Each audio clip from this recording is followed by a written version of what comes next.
तू जान हो त जहान हो, तू जान हो त जहान हो, हमारे दिल के अरमान हो।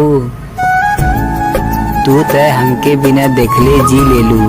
एक बार हमसे पूछा हम कितना परेशान हैं, परेशान हैं। अंकी सवारी आजी बड़े भता।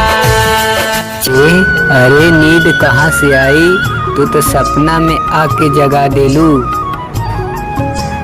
तू तो सुतत हो चैन से ये करे जा।